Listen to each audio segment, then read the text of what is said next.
was like, ah!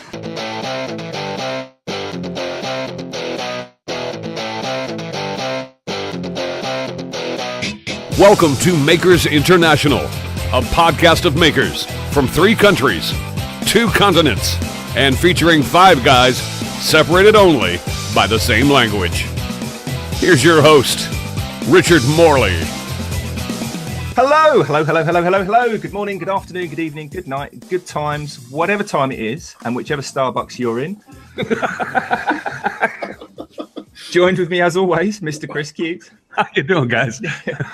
Chris is actually having a little bit of internet issues at his house at the moment. So he's currently in a Starbucks somewhere in Connecticut. So if you're in that Starbucks, the guy in the corner with the blue hat is watching porn in the corner. Okay, don't give him funny looks. Joe's running the show tonight. Joe, you with us? Yeah, I'm here. You're all right, I'm here. Alan, well, we just kind of assume Alan's working, so we're not even going to mention him these days. And Jamie, well... But thankfully, some sanity has come with us this week. Normally, he's sitting on a stool and asking only for a minute. We're going to demand at least 60 from him tonight. It is, of course, Mr. Berkey. How you doing, Berkey? Better than a kick in the head, my grandpa used to say. As always. Just very quickly, as always, our normal shout-outs and thank yous we've got from last week's appalling episode. John Clothier and Paul Wilmore from Wilmore's World of Wood. But also, I'd like to say a big well done and a big shout out to both Make It Soph and to Dirk Gibbons from Sumo's Workshop, because they have both just pitched over 1,000 subs on their YouTube channels. So if you don't know who they are, go find them, because they are both jolly nice people. We've had them both on the show and they are awesome and they make cool stuff as well. This week's episode is brought to you, as always, in parts by Yorkshire Grit, Wood Turner's Abrasive Paste. For more information, visit yorkshire-grit.com. And also our good friend Chad over at Mancrafting TA, for he is still giving away each month one of his awesome Mancrafting mugs. So watch out for that. And also any of our other sponsors that kind of pop along at times. Visit makersinternationalpodcast.com/sponsors. And you did that wrong. Did I? Okay.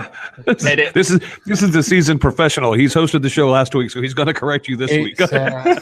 Mancraftingtm.com. That's why you go to makersinternationalpodcast.com/sponsors. Not makercentral.co.uk. Oh my God.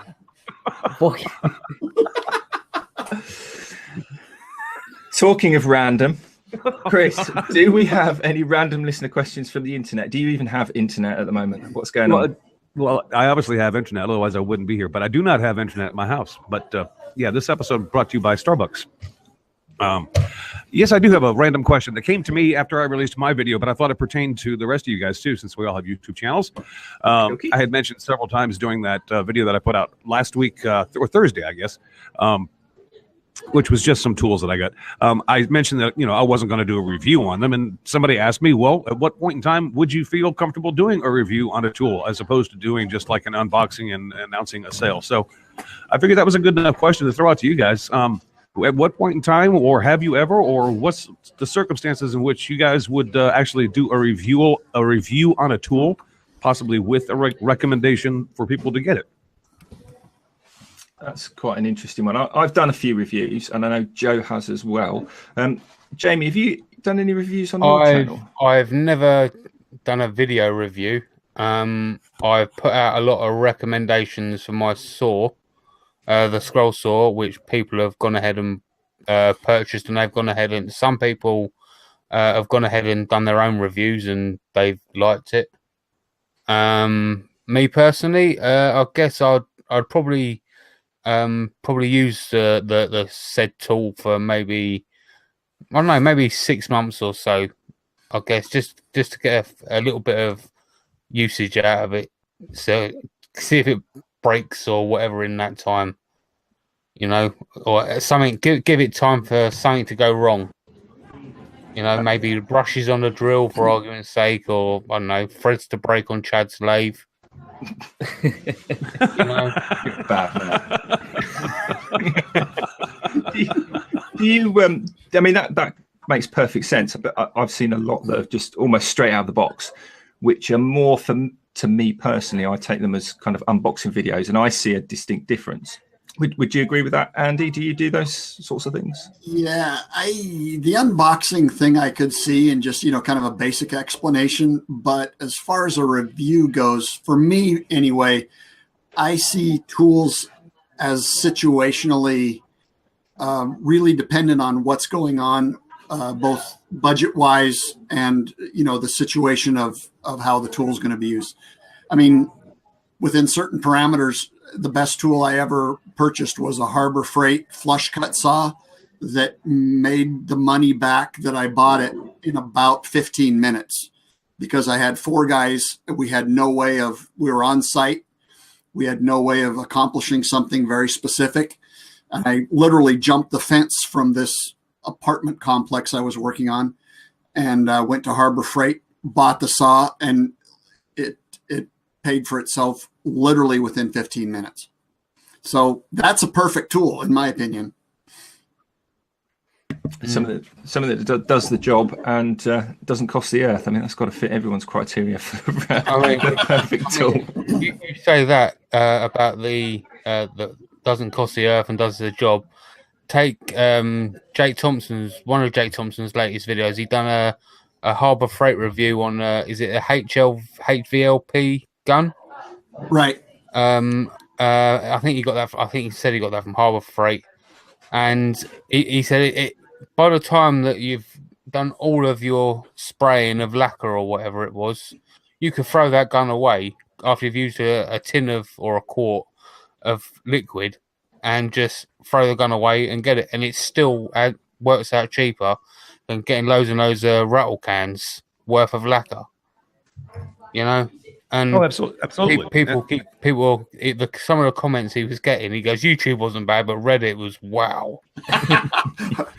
Reddit strikes again. Yeah, he was like, now I know what it's like to feel like Paul Jackman. I think I've done quite a few reviews on my channel. One of my best ones was a tool that I purchased myself and had it for like 2 years before I reviewed it, and that was the Titan thickness planer. It's like literally the cheapest planer you can get in this country.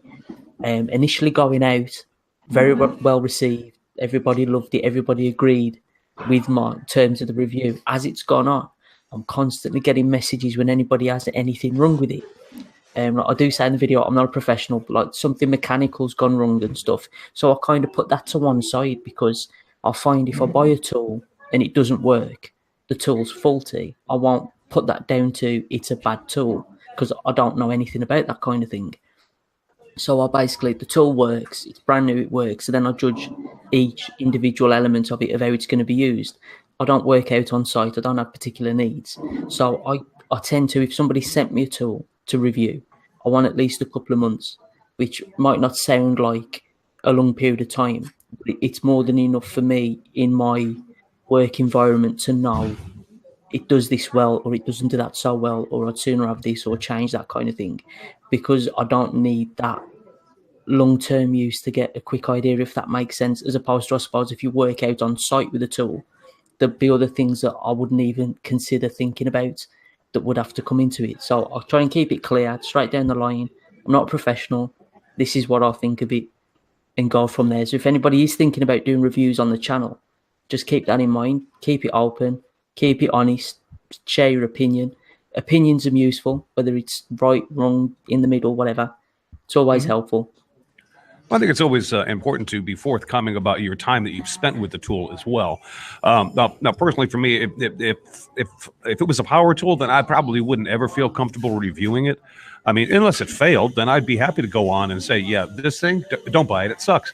But I mean, normally, by the time I would feel comfortable recommending it, it'll probably no longer be being made by the manufacturer, because when I buy my tools, I expect them to last years. If they only last months, then it's an easy recommendation for me to say, don't buy this thing, because it only lasted me 2 months. But, after, 10, 15 years of use on the tool, if it finally dies, well, then I know I got my money's worth, and it did what I expected it to do. So I don't think I'll ever do a tool review as far as a power tool goes, unless Mr. DeWalt wants to pay me. Then I'll be happy to do it. But even then, I would say I've only had 2 months with this tool, and, because I think we were talking beforehand, straight out of the box, any tool is going to do what it's what its purpose is supposed to do. It's going to work. My question with tools is how long are they going to last? That's where the value is for me. I mean, we can all look at this differently. I'm just telling you personally, that's how I feel. I mean, it's the value of the tool. It depends on how long it lasts. And that's really hard to do a current review on a tool when you're not going to be happy until it's 10 years old, Yeah, have you guys ever bought any reconditioned tools like Bosch CPO? Anybody? No. Here's reconditioned. I was always a little okay. I was always a little sketchy on that until I read something that changed my mind, and that is, on the tool line, probably every 100th tool gets pulled and inspected to make sure that everything's lining up and all that.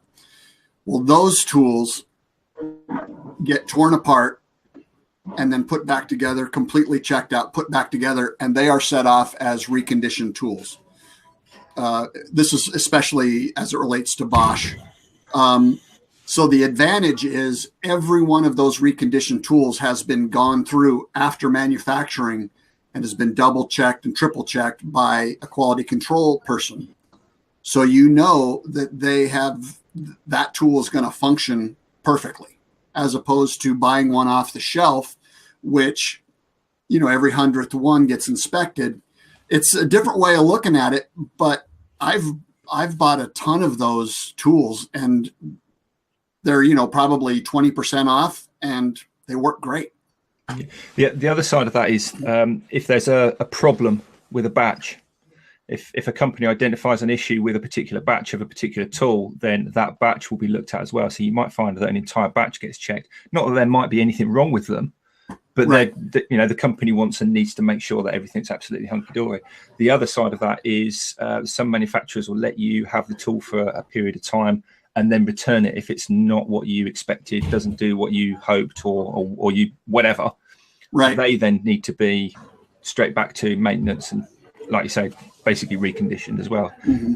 And I think I'd prefer having a tool that somebody has done a one-up or a one-off check on, not something that has just come off a line and it's assumed because the ones out the side of it are fine. So, and they have a hard time getting rid of them, so they discount them. Yeah, because who wants not a new tool? It's the way they brand it, isn't it, and marketed. So right. All right. Let me. Sorry, Chris. Jim Dockrell says, if you are reviewing a tool of a type you've never used before, how do you know how to compare it with others on the market? That's very true as well. I mean, it's like anything. I've done reviews of things that I've had for a while because I've seen a review that somebody's done where they weren't. I said they didn't know how to use it at all. That's not the way to word it, but where they weren't fully aware of what was going on with that particular machine, tool, whatever it was, and they weren't armed with all the facts, so they made probably a slightly skewed assumption or representation of it. Well, forgive me for saying this, but I mean, I think it's a different monster, because what you're talking about there, Jim, is you're talking about comparing an apple versus an apple, and that's a comparison video. That's not a review video. If you're going to do a review on a tool, that doesn't necessarily require you to have a comparison piece to it. The tool is either good or it isn't good, and how you do it is up. But since we're on this subject, maybe Richard, I'll give you a nice little segue into today's topic. Let me ask you guys, because I know you've said that you've done reviews, and Joe, you've done reviews as well. How did they work out for you viewer-wise? Were people interested in those things, or is it something that it kind of forms so-so? I mean, do you get a lot of traction off of doing a review on a tool, or is it just one of those videos that whoever's interested watches? I'll let Joe take this first, actually. Well, for me, tool reviews, great for my channel. Done one of those videos where there would be definitely classed as evergreen. When it first goes out, performs really badly because people will get it in the subscription feed. If they're not interested in buying that type of tool, they're not going to watch. But that video is there forever then. So whenever anybody goes to buy that Titan planer or Ryobi drill or whatever it could be, I'm going to quickly search Google review, and bang, my video pops up and they watch it. So literally, it was my best viewed video for a long time. I think it's dropped to my fourth now. That Titan planer video, it got like 300 views in the first week. It's sitting at close to 100,000 now. over 3 years, just from a steady stream of views. It hasn't had a huge spike, just constantly, because it's the cheapest tool available. So a lot of people search for it, and like it fell well for that kind of thing. So they're definitely good for a channel. They might get like a bad reception at first, especially if all you've ever done is projects. So it's like project, and then review, and your audience might be, whoa, what's this? This isn't what we want. This isn't what we expected. But there's a bit of give and take here and there. It is useful to a lot of people, and as long as they can see that it's not going to be your channel's going down the route of reviewing everything you've got in your workshop, then I'm sure it would be fine.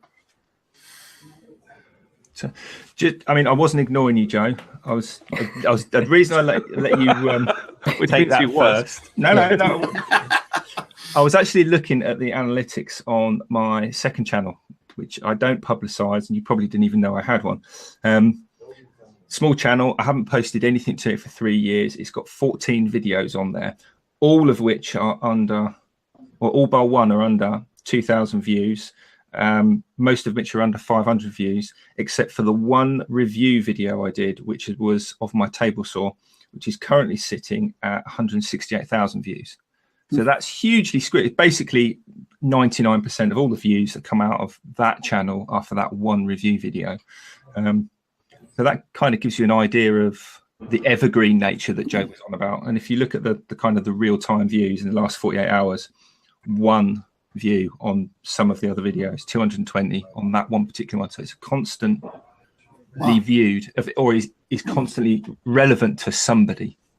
So let me ask you this. I mean, if somebody wanted to do a quality job and let's say they hung on to a tool for a couple months, and we're talking about trying to, people that are looking to grow their YouTube channels now because of the changes that YouTube has made.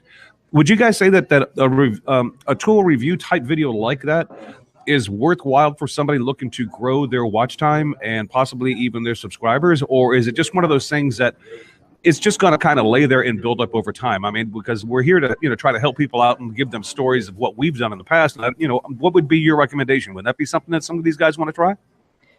Watch time, yes. It will drive your watch time up. It might take a few weeks, a couple of months to get going. But when people want to watch a review, they tend to watch it all the way through. So you won't get people clicking off. So definitely for watch time. In terms of subscribers, unlikely, because the kind of people who watch reviews might not be interested in YouTube as a platform at all. They just want to make a purchase. They want to learn about the tool, and then they're on the way. They're not interested in anything else you do. Of course, some people might be. They might see you, think, oh, let's see what else they've done and stick around. But it's not the kind of video that will bring in subscribers, but definitely views and definitely watch time. Yeah, I'd second that, because think about how you use YouTube. If you're looking for reviews, you're looking for lots of videos because you want to know what lots of people have got to say about it. Also, if you're putting the video out, you need to think that is a highly specific video in a highly specific niche. That's right at the sharp end of the wedge. So anything you do with that video needs to be right on the money for that particular topic. This is a review about this specific item that you are looking at. So you've got to make the video, I think, along with all the, it's got to be honest, it's got to be factual, it's got to be all those good things. It needs to be kind of personal to the person watching, because they're going to get the information they want to know, and then they're going to go find out what someone else has got to say about it. So if you want to keep the retention side of it, you've got to make it, I think, highly personal to that person, which I'll be honest, I probably didn't do with that video because it was years ago, and and I'm bad now. So 3 years ago, the videos would have been even worse. But that's a great example, because you would have people say who might tune into a review from me of a drill and see that I'm just a hobbyist working out my shed, and then they go and find that Andy has also reviewed that drill as a professional out on site or whatever, and that better suits their needs. So me saying it's great and it drills really quick is one thing, but then Andy saying, well, it's not very reliable, doesn't handle temperature differences well, and much better watching him. So they will, like you've just said, skirt around, try and find the person that represents them, follow their opinion, and crack on. And I would think it would be essential to really tell the person right up front, because they're kind of transient, to tell them right up front the bullet points of what's coming in your review. You know, to say, I'm gonna show you how tough it is. I'm gonna show you how the clutch works, and I'm gonna show you the battery life. Let's get to it. You know, and give them a reason to go, well, I better hang out and see what this guy has to say. Yeah, I mean, certainly my review videos have a tendency to waffle. I never script anything. I know it. No. You too? Christ, no, I never script anything. Everyone that listens knows that I talk for weeks.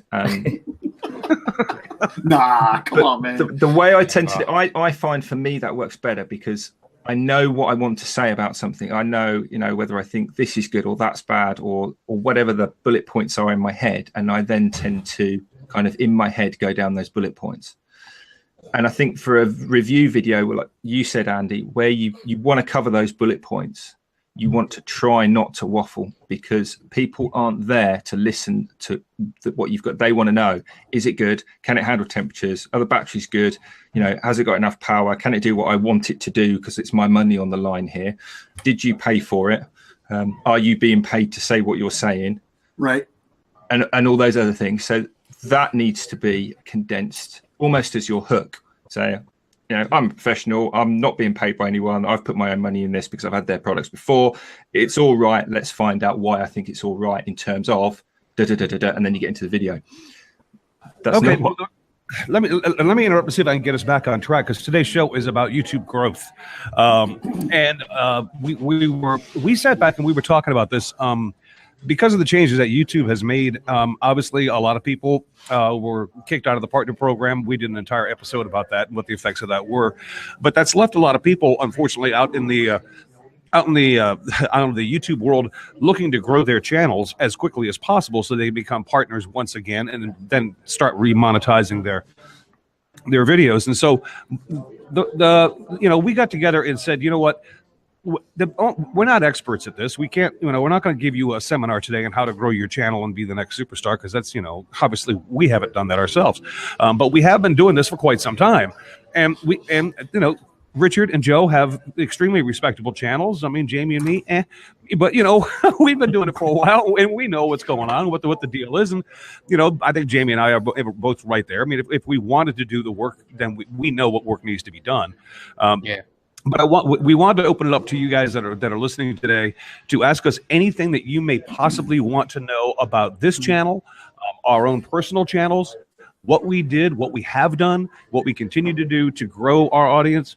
And I can kick this off with some basic stats, and I'll do it for the YouTube channel you're watching right now, which is the Makers International podcast channel. We've been at this for over a year. Within the last year. And these dates that I took this from. I did this last week because I don't have internet currently, and so I couldn't bring you today's dates. But from February 11th, 2017 to February 11th of this year, this channel we have accumulated 2,836 watch hours. We have a total of at that time, I don't know what it may have changed now. We had a total of 615 subscribers. That was 385 short of the partner program minimum. As far as watch time, we were 1,100 hours behind the partner program minimum. Our estimated revenue before it got turned off in that entire year was a whopping $10.41. That's $2 each. I'm telling you that's maybe where's my cut? Yeah, that's 3 Sam Adams. I mean, I take that to heart. And I'm not going to go into I've got as much information as the people out there that are listening today. If you want to know, I've got it all written down here. If you want to know about my own personal channel, I can tell you that. I believe Joe and Richard and Andy and also Jamie are willing to share that information with you too. So if there's anything that you want to know that you feel might help you out, ask the question, and then we'll see if we can't get it answered, and we'll try to do it as respectfully as we possibly can. We've already had a couple of questions come through. Okay. Well, the first one is actually a comment. Moonshine Metalwork says, "I don't want to be a YouTube superstar. I just want to get big enough so I can make it to a convention so I can give Berkey a hug." That's what it's all about. Hey, really though, that is what it's all about. I think. Right, Chris? You were going here, weren't you, Chris? No, Andy. I just want to caution the man and tell him he should probably set his sights a little higher, and save up for some tetanus shots. Yeah. No, that is absolutely what it's all about. And in a roundabout way, if you want to expound upon that, Andy, then go right ahead, because that is, for a lot of us, not everybody, but for a lot of us, that is what it's all about. That's what I'm in YouTube for, the community, nothing else. But anyway, that doesn't mean we don't know how to grow a channel if we so decide to do so, because we've all done that. Yeah. Anyway, the first question comes from Andy Pugh. Says, what would you do different if you were starting again? I would be more consistent. I mean, it's very, very difficult for me to do, especially build videos with my workflow in the shop. And a lot of the stuff I work on, people don't want it videoed. So, but that doesn't mean I could have done more consistent contribution to the community. And since the demonetization notice came out, I just took it the opposite way that I've heard a lot of people take it, and that is to be disheartened. To me, I took it as kind of a, oh, wait, I can't be part of your club. I think maybe I can. So it's really spurred me, gave me far more motivation to consistently put out material, one, maybe two videos a week. And I don't know how long I can keep it up as I get into the spring, but I just figure you put content out there and let her eat. I don't think I would do anything different. Now, technically speaking, if I go back today and look at, the first videos I put out, yes, they're absolutely horrid.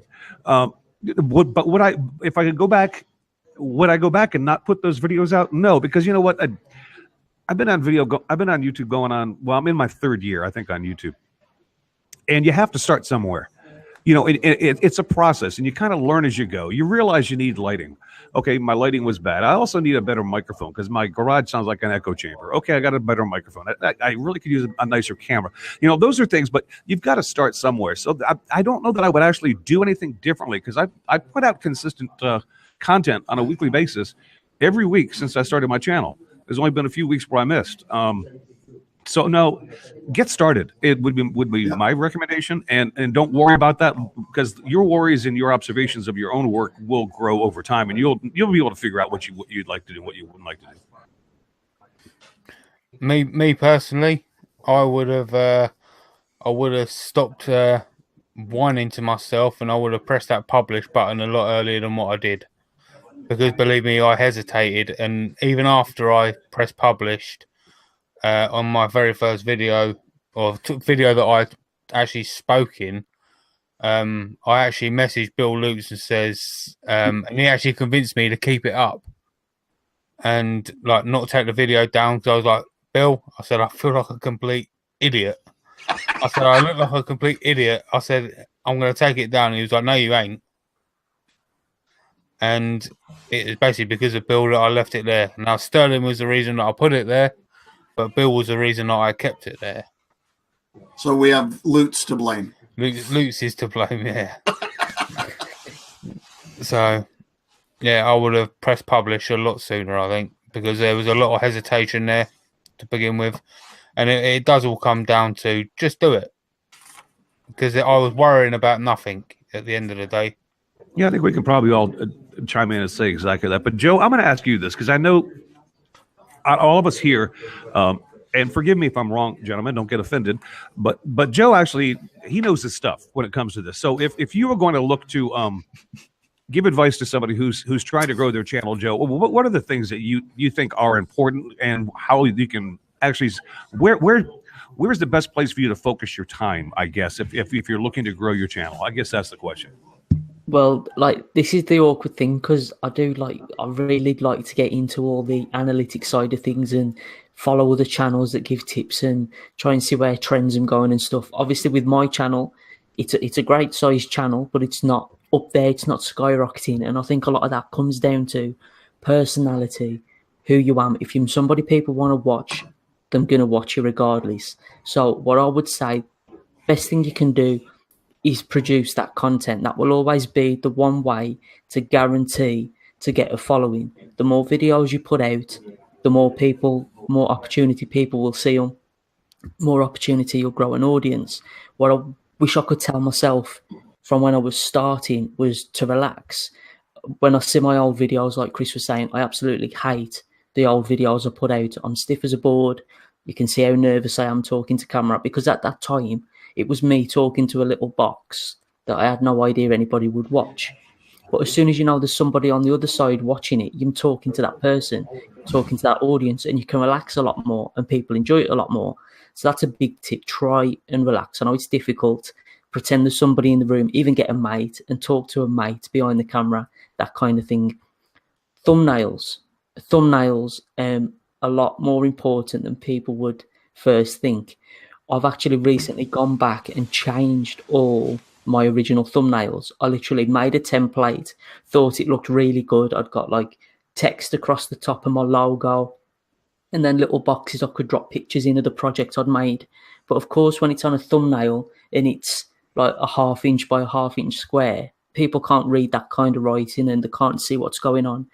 And trying to keep the thumbnails all the same. When you go to a channel, if you look at any of the big channels, the thumbnails aren't all the same. There's brightness and contrast, and it keeps you interested. You want to have a look what different things are. It's all monotone and everyone looks regimented and in its place. It's quite boring to the eye. So that's something to keep in mind. Focus on what the video is about. Get that across in the thumbnail. If you need a little bit of text, it's fine, but don't be so hung up on the text. I could go on forever. You got your titles, your description, your tags. Title is most important. What you write in the title is considered the highest on SEO, search engine optimization. Second is description. So whatever you can get in the description is next what Google and YouTube will look at. Tags come in dead last. They do help. They're not the most important thing, but they do help. And the more you can keep a consistency amongst the title, description and tags, the better really. So if you've got a title saying you're making a box and you mention just sawing in the description and then you've got nails in the tags, there's not really a correlation between them. So I find using phrases is better. So rather than say just put in wooden as a tag and then box, you could have how to make a wooden box as a tag, and that will perform a lot better than individual words. There are sites out there that are available to help with keyword planning, and it will actually show you how many people are searching for that particular phrase or keyword on Google. I believe it's called Keyword. I think it is actually called Keyword Planner. I will put the link in the description because I'll have to get that right. But you can literally, again, I'll use the box example. You could type in how to make a box, and Google will list how many people search for that phrase and give you other suggestions for what might be better. So it could be, how can I make a wooden box might be searched more, for example. And you can see how much competition, how many people are looking for that.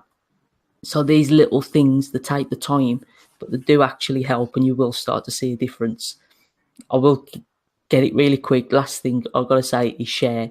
You can share on your social media, but of course, when you first start out, you haven't got a very big audience. So how do you share with an audience that you haven't got yet, kind of thing? So find sites that fit your niche. Instructables, I will always recommend Instructables. It's been fantastic for my channel. If you get featured, get put in the email. Other websites, I'm likely to pick up the content, and that's a brand new audience that doesn't know you originally, is now seeing your content and will want to stick around. So check those out. Reddit gets a bad rap, but you have an opportunity of being picked up by new people. If you've got a thick skin and you can take some abuse over there, stick it up there. Don't take it too seriously with what people say. You'll get a lot of nice comments. You will get a lot of nasty comments, whatever you put up there. A lot of the big guys will let you know about that, but spread it out there. Once it's out there, and people will find it. So have faith, stick at it. That's the best I can say, really. I think that was a question that was probably the most asked was, how does a new channel get new eyes on their channel? And it's basically, you're talking about utilizing the SEO and also getting out there and marketing yourself. marketing yourself, and people do that in different ways. How you do it, how you feel comfortable. I'm personally not comfortable asking people to do things. I'm more comfortable putting my stuff out there, and if people are interested, I let them find it. So I don't do. I mean, I have. This is why I'm not going to be that's why I asked Joe to answer this question, not me, because I don't do any of what Joe just said, and I never I never have, and I probably never will. There is not one video that I've put out on YouTube where I have asked for people to please like and subscribe. I've never asked for subscribers. I've never asked for anybody to give me a thumbs up. I don't ask for subscribers. I just basically am doing what I'm doing because I'm having fun. Now, if people are enjoying it with me, that's great. But I do know that if I wanted to grow my channel, those are things I should do. And I should be on Instagram.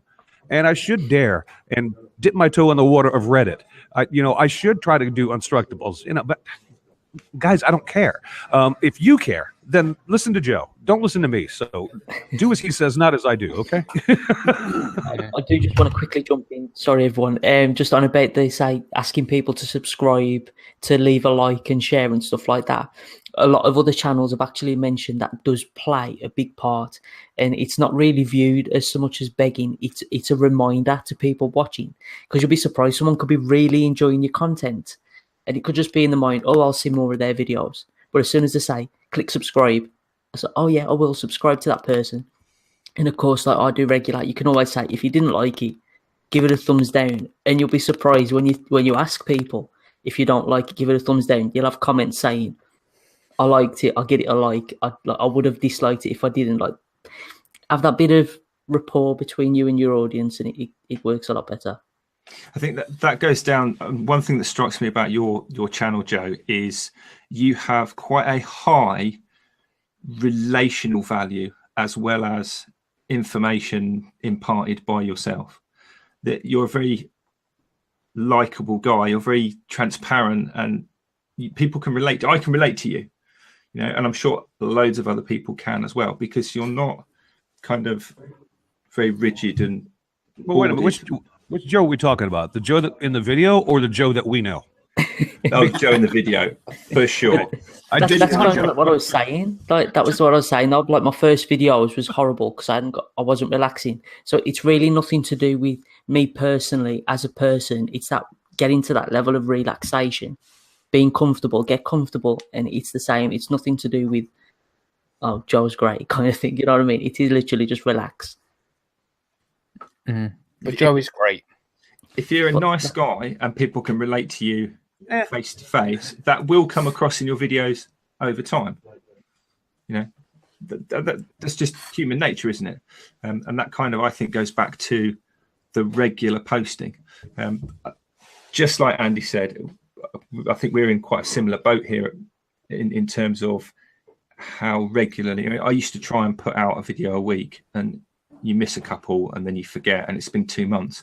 And in that 2 months, not only have you got out of have I got out of the rhythm of doing a video because I'm thinking about something else, working on a different job, everyone else is forgetting I'm there as well. And you see the subscriber sort of uptake decrease. All the arrows are pointing down, and then you do put a video out and you don't get the same take up that you had 2 or 3, 4 months ago. And if I look at the analytics of I can't remember exactly which one. I think it's watch or actual views over the lifetime of my channel. There's huge like cliffs where it just goes and falls off like a lemming, and then it just another video comes out and it's slowly back up again, and then you get to that and it's back down again, and it takes ages to even if you've got 10,000 subscribers, if you have a gap for whatever reason, it's just like starting from scratch to claw your way back up, because their feed isn't being populated by your video just because they subscribe to you, because they probably subscribe to 100 other channels that they watch and interact with. So here's another avenue that may help some folks if they're looking to create. I don't know if it'll help watch time, but it may help in subscriber numbers. Look to do collaborations with established channels. With somebody, if you're looking to get to a certain point, find somebody that who you get along with, who likes you, that you like as well, and then ask if they want to do a collaboration, and then that gives you FaceTime on their channel, doing your thing, in front of their audience, and their audience may turn around and subscribe to you as well. So it's little things like that. But it's and these guys will back me up on this. It's a constant plug. If you're trying to get there, you got to be consistently out there plugging away. Because if you're not, if you expected to put 5 videos up on YouTube and have the attention that Jimmy DiResta has, you're kidding yourself. Okay, you really are. You need to work at this. Nothing is given to you. You have to work at it. Yeah, constantly work at it as well. That's the key. It's not just working hard at it. It is constantly working hard at it. Working hard at those silly little things that you just don't even think about, that Joe's on about, the thumbnails. Thumbnails take me probably as long to do now as it does to edit a video. Quick caveat, I don't spend that much time editing the videos, as you can probably tell. I'm very much I'll video loads of what I'm doing, and then I'll just be chop it all, slap. There you go. Maybe a voiceover. Is it true that you should do all yours on iMovie from your phone? It wasn't iMovie on my phone, but in those days I was recording on a Galaxy S3 phone, which but it was like an Android version. But I used to edit those very early videos on my phone, and then I bought like one of these. I think they're called netbooks. They're kind of like a pathetically small, useless sized laptop with nothing on it, and the bare minimum computing power. And it was better than a phone because I could see what was going on, but it just had so little power. It would literally take 2 hours to render maybe a 10 or 15 minute video, and then it might get to 98% and crash. And until it had fully rendered and the file had saved, I was never sure whether I'd get that actual video out or whether I'd have to start again, which was a little bit frustrating, as you can imagine. Wow. But I did. Go on, Andy. One thing I think to throw in here, it just popped in my mind that I just watched a movie by Tom Sachs, or an interview with Tom Sachs, about 10 filmmaking tips or something like that. And his first one was to finish it. And right now, loaded into my editor, I have footage from 2015 that I'm going to finish that dang thing. And because I thought that was the best advice ever.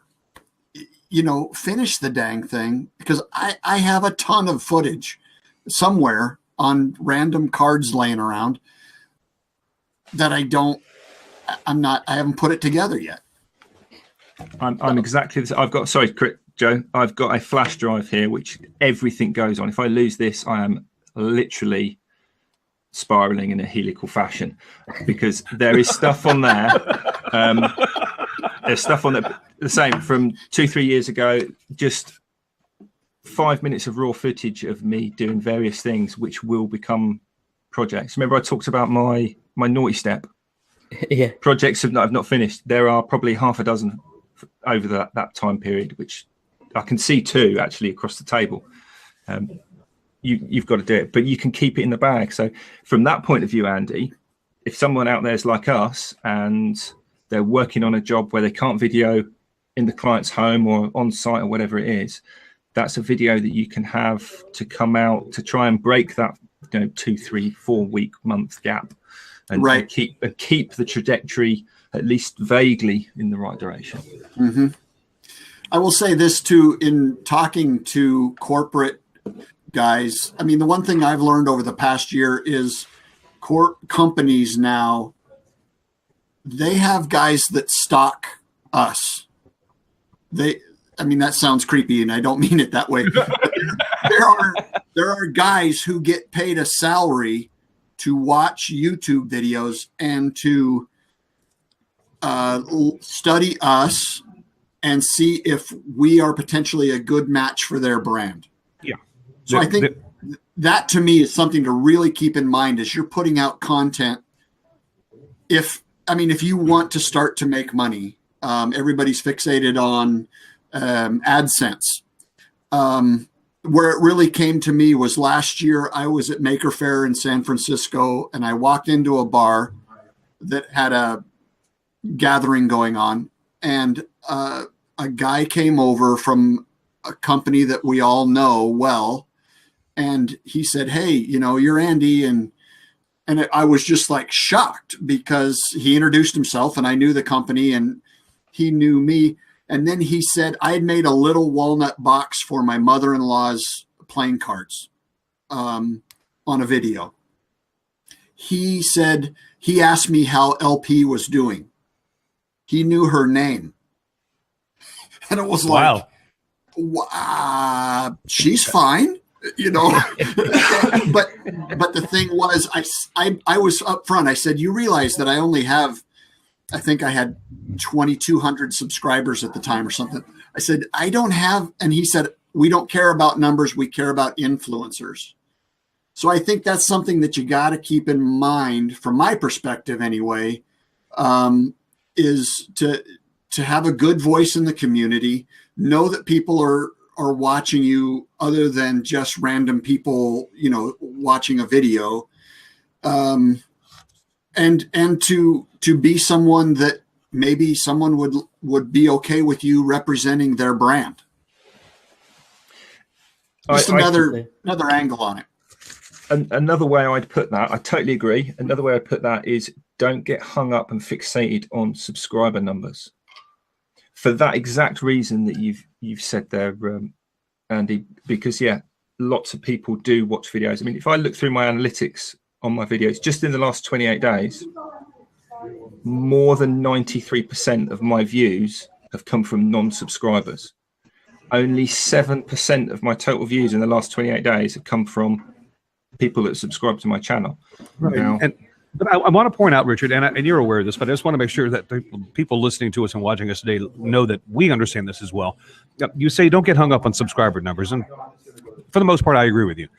Until YouTube pulls the rug out from under you and you feel like you just got hit in the gut because you used to be part of a partner program, and because you don't have those subscribers anymore, you're no longer part of it. So, YouTube just decided that you weren't going to be their girlfriend anymore, and you're feeling a little crappy about that. So, I mean, that's one way to look at it.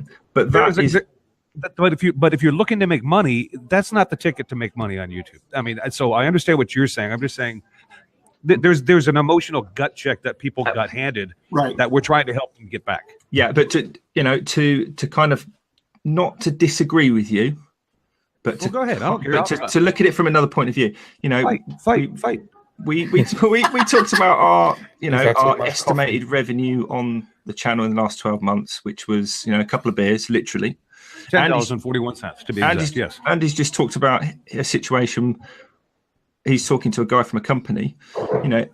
AdSense, unless you're really, insanely pulling in the views and the subscribers, AdSense is not going to be a reasonable amount of money. I mean, even if you are 9 million subscribers and 200,000 views in the first 20 minutes of releasing a video, you've probably got a team of people that you need to support. So even that AdSense, it kind of pales into, it's relative, isn't it, is what I'm saying. Whereas if a guy comes up to you and says, I work for this company and we think that your last 10 videos might be a good fit for our brand, how about, we work together maybe with our company and we could do, that might not be actual physical pound notes. It could be, but it's the long game, isn't it? It's all the other things. It's eggs in other baskets. And you don't need views and subscribers potentially to get something working with a company or working with another brand or whatever it is to then start feeding into other things. Yeah. And something that's come up to me talking to company representatives too is what Joe touched on was they're looking at audience interaction. They're watching in the comments if you are having a going back and forth with your audience. And Carl Jacobson suggested to me that, try as long as you can, try to respond to every comment and connect with that person so that there's an actual conversation. Because I don't know, kind of like I used to tell the guys that work for me, it's not about being really good at your craft. You still have to be a cool person. Like Joe was saying, the personality. And if you're relatable and, it's weird because we live in this world, but if some random guy puts a comment on your channel and says, hey man, that was pretty cool. I just had one yesterday that the guy said, that was a cool walnut box, but could you please do some explanation of what you were doing for us novices? Well, heck yes, I can do that. That's a great idea. And that comes directly from a viewer. I don't think he's a subscriber. I'd never seen his name before, but it was a great idea. Definitely. I mean, on my channel, I've always replied to every single comment. In the early days, I'd always say on my videos, leave a comment, I'll reply to all of them. I drop it in every now and again, but literally every comment that goes onto my video gets a reply, gets a response of some kind, even if it's just a thanks or whatever. Like, they'll be asking for links to where I brought stuff and materials and stuff like that. But you do keep that interaction going, knowing that it's not just a person behind a screen, which is kind of the television and movie entertainment area. You watch TV, you watch movies, those people aren't reachable. They're not real in our minds. Whereas YouTube, we welcome people into our homes, our workshops, our own environment, and they feel as if they've got a real bond with you, even though you don't know them personally. So then when you back it up with comments and messages back and forth with them, that's how the community grows. And as soon as you get a community around you, that's when a channel can really take off. So going back to the sort of subscriber numbers, no, in the grand scheme of things, it doesn't make any difference to how much money you would potentially make, how well your channel would do. But it can show to people that you have got a community there. There's people that do want to watch more of your videos. Whether they do or not is kind of irrelevant. If you reach that 1,000 subscriber mark with YouTube, then they can see, well, there's 1,000 people who find this content useful. They'll be a good representative of YouTube. Let's monetize them now. So that's coming from their eyes. So it really is plod along, keep at it, keep your interaction going. You said on your video just then that you always reply to comments, and I was just trying to leave a comment on one of your videos and going, no, actually you don't, because I just left a comment. And, it came up with an error and then started playing the video. I was like, ah! Sorry, my bad. Oh dear, oh dear. I'm so glad you take this seriously and that you're an adult and a mature individual. I'm an adult on paper. So, why are we here? Has anyone got any actual proper tips for anyone? Let's say I've just, I want to kind of promote my last video a little bit better, or one of my first videos. Because Joe, you said about going back and changing thumbnails, because that's something I started doing. Was working a bit more, putting a little bit more effort in my thumbnails, and I've had limited success. Do any of you guys update your titles and stuff? Would you just, it's up, it's done, forget about it, I'll reply to the comments? But apart from that, I can't even remember what the video was about when somebody says, 4 minutes 32, you da-da-da. One of the things I did, I know that they're not the most important thing to have with regards to the videos, like Joe was saying, was the tags.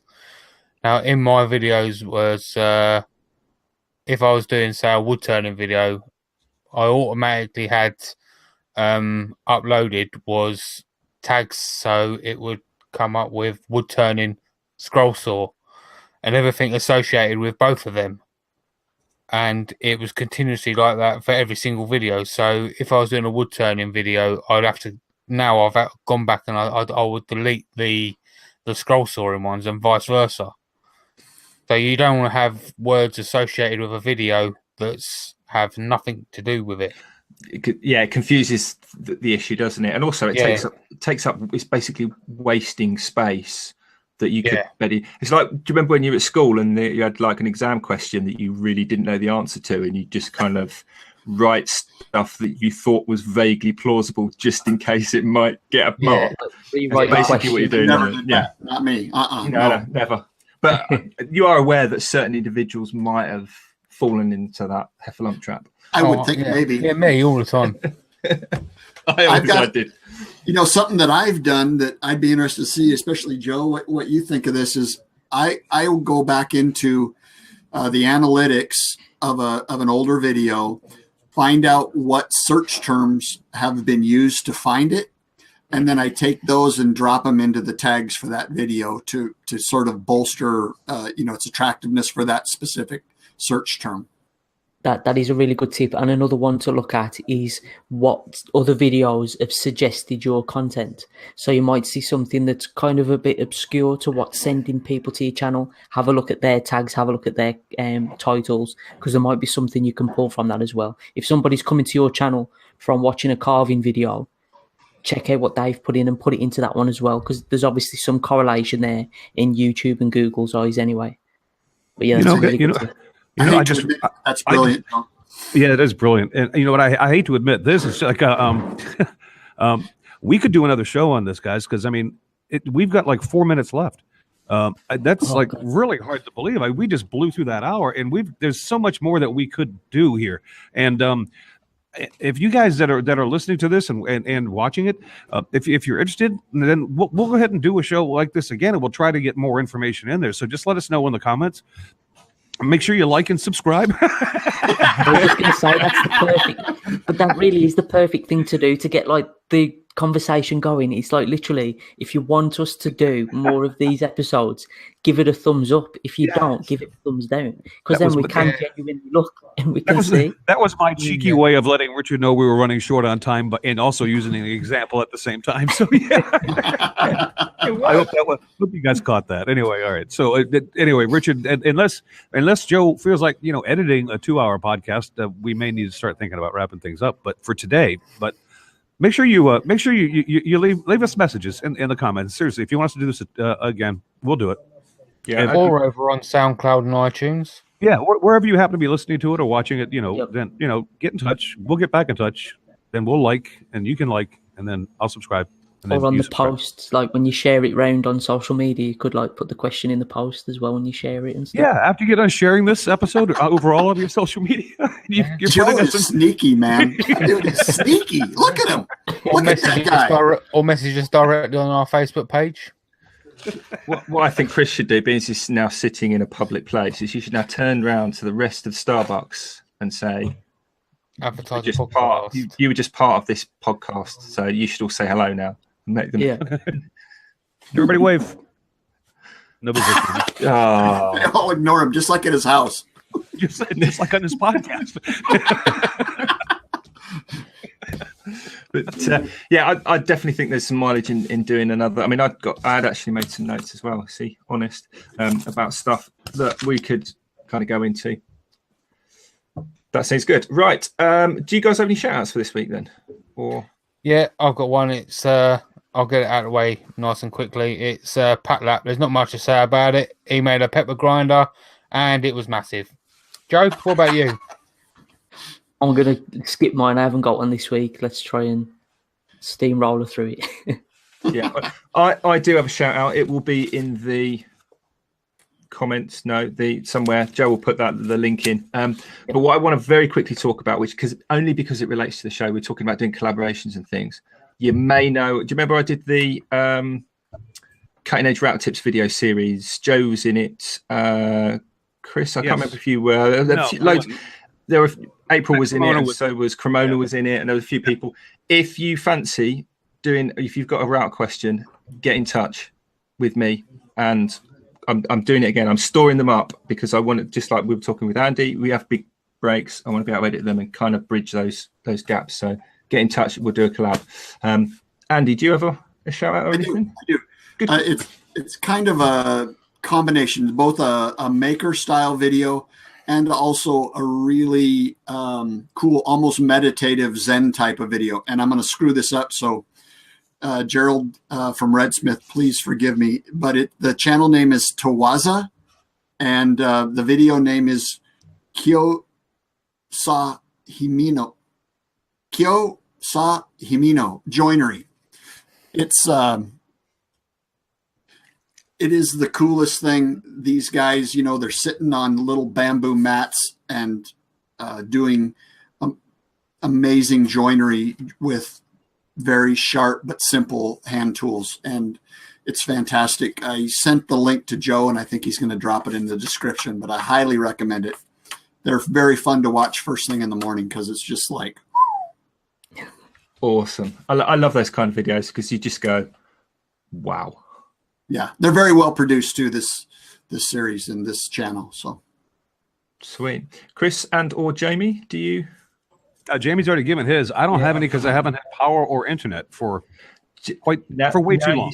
Now you say that, I remember you said that like nearly an hour ago. So probably Joe might want to edit that bit out. 12 times. Yeah.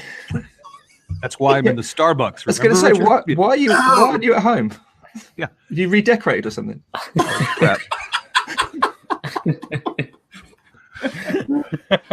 Is there anybody else better in the world to give static to than Chris? Help me.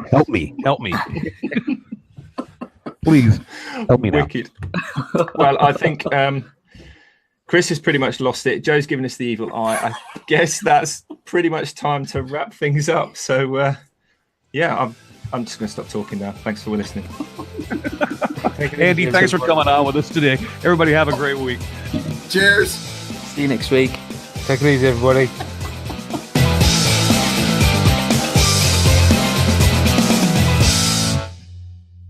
The guy in the corner with the blue hat is watching porn in the corner. Okay, don't give him funny looks.